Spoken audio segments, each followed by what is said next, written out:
Bonjour, c'est Christelle de Cut It Out Design. Aujourd'hui, je vais vous montrer comment faire des encadrements décoratifs pour vos projets. Vous pouvez les utiliser pour faire des autocollants, des t-shirts, des cadres ou même des toppers pour décorer vos gâteaux. Sur ma toile, j'ai déjà sélectionné quelques images que je vais utiliser. Pour commencer, je vais prendre une forme. On va commencer par un rond.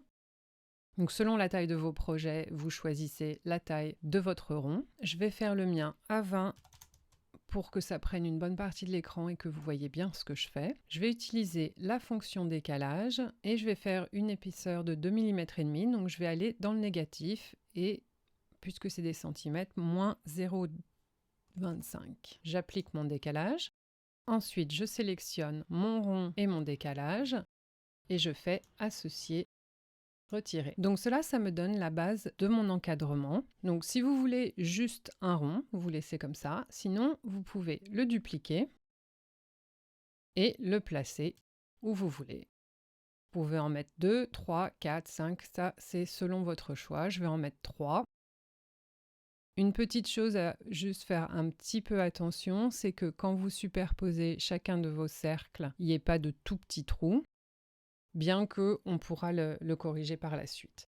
Donc, je fais associer, lier, je n'ai plus qu'une seule découpe. La raison pour laquelle j'ai fait lier, c'est que si je fais souder, c'est un résultat définitif. Si je sélectionne un de mes ronds, je peux toujours le modifier si je pense que c'était pas exactement ce que je voulais. Donc, je peux changer tout à fait la disposition de mes cercles. Je vais revenir en arrière pour le mettre comme il était avant. Dans un instant, je vous montrerai comment ajouter des éléments décoratifs.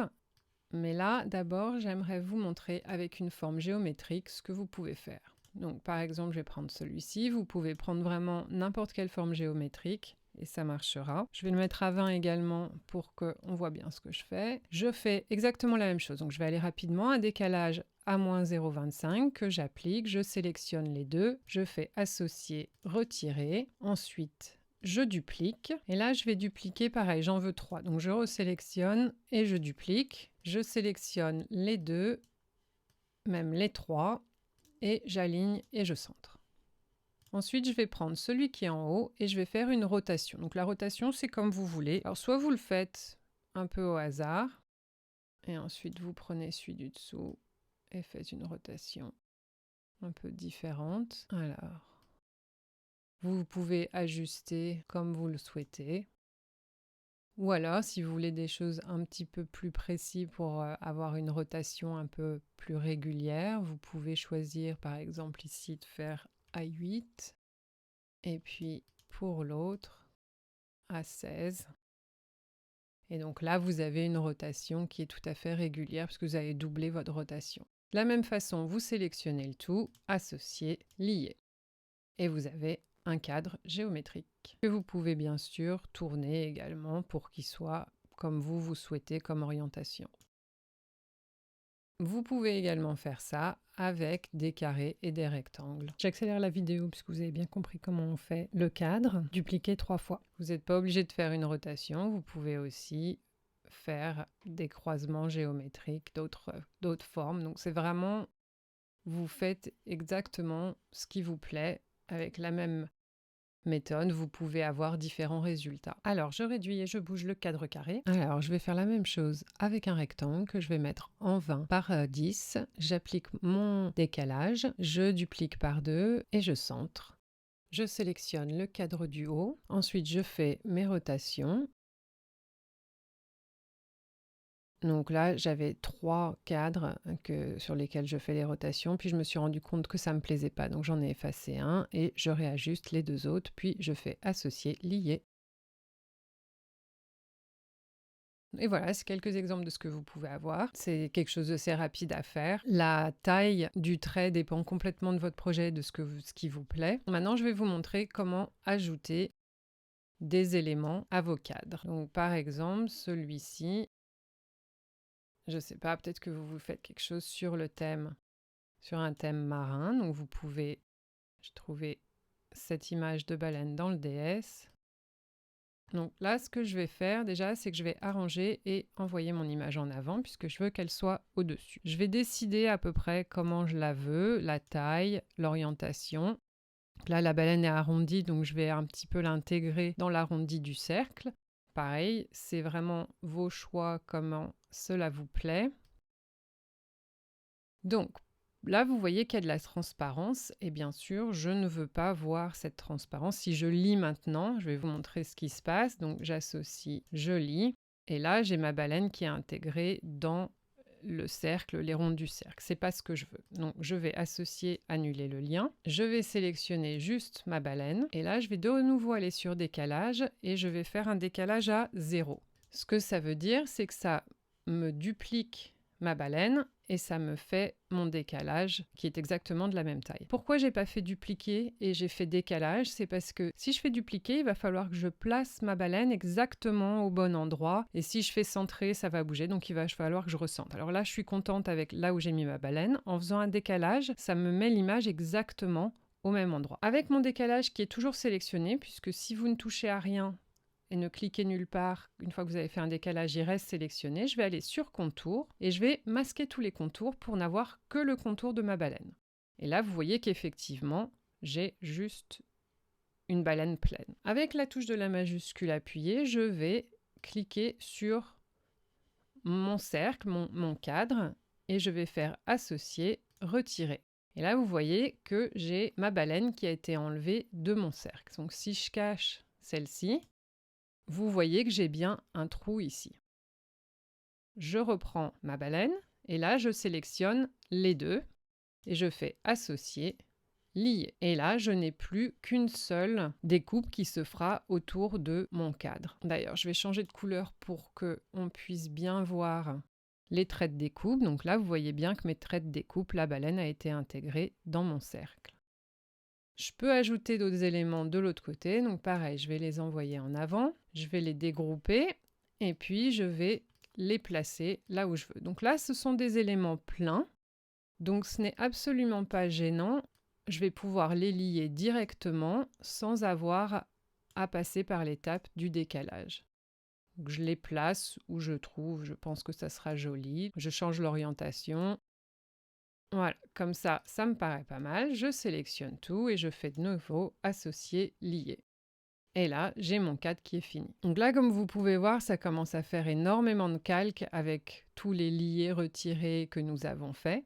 Si vous êtes satisfait avec le produit fini et que vous voulez avoir un petit peu moins de calques, vous pouvez à ce moment-là fusionner les calques, ce qui vous donnera également accès à l'option contour. Alors ça peut peut-être être utile s'il y a des tout petits découpes qui se sont faits quand vous avez fait toutes vos associations. Vous allez sur contour et si vous trouvez quelque chose de tout petit, vous pouvez l'enlever. Par exemple, ça, je ne sais même pas où il est. Ça m'a l'air d'être une toute petite découpe, je peux la masquer et fermer et vous voyez que vous avez votre découpe qui va se faire et qui va être jolie. Si jamais vous faites de l'imprimé découpé, ce que vous pouvez également faire quand vous allez choisir imprimer puis découper, vous pouvez changer bien sûr la couleur, donc si vous voulez une couleur unie, mais là vous avez aussi un menu déroulant. Vous pouvez cliquer sur motif, ça vous donne accès à des motifs dans le menu déroulant de Design Space. Vous pouvez aussi en télécharger en PNG ou en JPEG sous un format carré et ça vous permet de l'avoir. Donc par exemple, si je vais prendre celui-ci et vous voyez que vous avez une couleur avec un dégradé. Donc quand vous imprimerez, ça fera ça. Vous pouvez modifier le modèle et donc là, ça vous donne accès à la taille du motif, donc vous pouvez l'agrandir, ce qui modifiera où sont vos couleurs, etc. Ou vous pouvez le diminuer. Donc si vous allez tout petit, c'est que votre motif se répète plein de fois, donc ça fait quelque chose de complètement différent. Celui-là, je vais le laisser à 100%, juste pour le tuto. Et pareil, selon les motifs que vous avez, vous pouvez les bouger à l'horizontale ou la verticale et faire une rotation. Donc ça, c'est si vous faites de l'imprimer puis découper. Je vais le remettre en découpe de base et le mettre là-haut. Alors, vous pouvez trouver aussi des images qui vous plaisent, mais vous ne voulez pas tout utiliser. Donc, par exemple, celui-là, c'est quelque chose de carte, mais peut-être que vous voulez utiliser juste le cœur. Vous allez sur le contour, vous faites tout masquer. Là, j'ai fait tout masquer parce que l'image que je veux, c'est celle qui est en haut. Donc, quand vous faites tout masquer, c'est toujours le calque du haut qui reste. Là, comme c'est le cœur que je veux, hop, je le garde. Pareil avec ce papillon. J'ai pas envie d'avoir plusieurs couches. Donc là, la première, je vais la garder. La deuxième en noir, elle me sert à rien. Donc je vais la sélectionner et je vais la supprimer. Et ensuite, la partie bleue, je veux que ce soit l'intérieur puisque je vais découper. Donc là, je vais sur contour et au contraire, je ne vais pas masquer tous les contours parce que ce n'est pas le contour que je veux, c'est toutes les petites découpes à l'intérieur. Donc je vais cliquer sur l'ombre derrière, sur mon contour du papillon et je ferme. Donc là, j'ai bien toutes les petites découpes. Je vais réactiver ces ailes-là et je sélectionne tout et je vais faire associer, retirer. Et donc retirer, ça me permet d'enlever toutes les calques qui sont au-dessus du calque du bas. Pourquoi j'ai pas fait couper? Parce que couper, il aurait fallu que je fasse en 2 opérations, plus effacer tous les calques superflus. Si vous voulez pas garder plusieurs calques, vous pouvez tout de suite aller sur associer, fusionner les calques et vous pouvez renommer papillon. Par exemple, cette fleur-ci, je la veux pas comme ça. Pareil, je peux aller sur contour. Je vais enlever le bas que je ne veux pas. Et plutôt que d'avoir une forme comme ça, j'aimerais juste des traits. Mais comme vous voyez, là, vous avez juste l'intérieur. Et donc, si vous allez sur contour, vous n'allez pas pouvoir avoir des traits extérieurs. Donc, ce que je vais faire, c'est que je vais déjà agrandir ma rose pour voir mieux ce que je fais. Et je vais aller sur décalage. Et je vais appliquer un décalage. Donc, la taille du décalage, ça sera les traits, la taille des traits. Donc, c'est à vous de voir quelle grosseur vous voulez vos traits. Là, je le fais assez gros pour que vous puissiez bien voir ce que je fais, mais faites-le à la taille à laquelle vous voudrez votre rose si vous souhaitez, pour avoir une meilleure idée de la taille du trait que l'on va faire. Donc, j'applique. Alors, vous voyez, j'ai pas accès à l'option contour parce que j'ai pas de petits trous à l'intérieur de mon décalage. Si jamais vous avez des petits trous, vous allez sur contour et vous les masquez tous. Ensuite, je vais sélectionner les deux et je vais faire associer, retirer. Et là, j'ai un contour de rose, c'est ce que je voulais, que je peux réduire. Donc, si vous prenez par exemple ce rectangle, vous pouvez faire de la même façon, intégrer des roses. Donc, si vous en voulez plusieurs, vous allez en mettre une que vous allez dupliquer, je ne sais pas si vous en voulez 3 par exemple.